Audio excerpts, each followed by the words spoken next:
know who your neighbors are and don't believe the good house is really the good house. What may have looked like a good house now revealed to be a drug house. For the second time in 2 months, Cape Coral police raiding this home in the 3800 block of Southwest 3rd Street.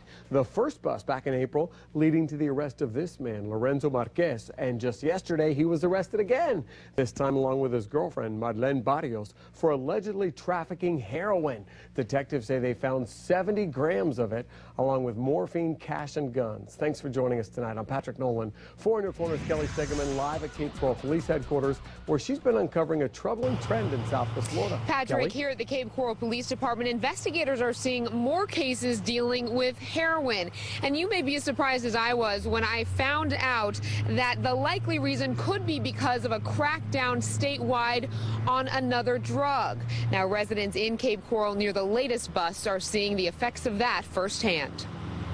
Well, there was some talk with the people that walk their dogs around the block. This Cape Coral house is now the talk of the whole neighborhood, making people wonder, do we really know who lives next door? They put on their ghillie suits, took their AR-15s, and literally disappeared into the bushes. Paul Murphy knew police presence meant something extraordinary was happening just feet from his home Wednesday. What's going through your head throughout all of this, watching it play out? How scared should you be? How concerned should I, as a resident, be? Murphy is now deciding he's definitely concerned, only finding out what happened on the news 24 hours later. There it was, heroin bust. This is the second time in 2 months Cape Coral police have busted this house for trafficking heroin.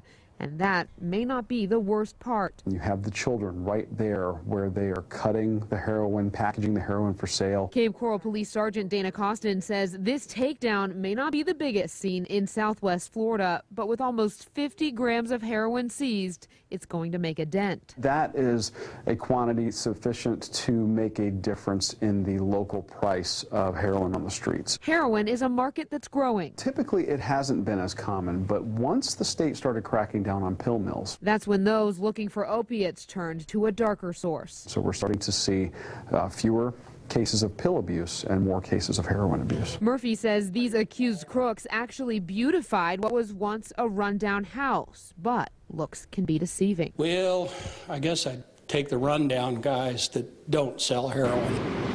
Now, at last check, Marquez is still in jail. Barrios had a bond of more than $30,000.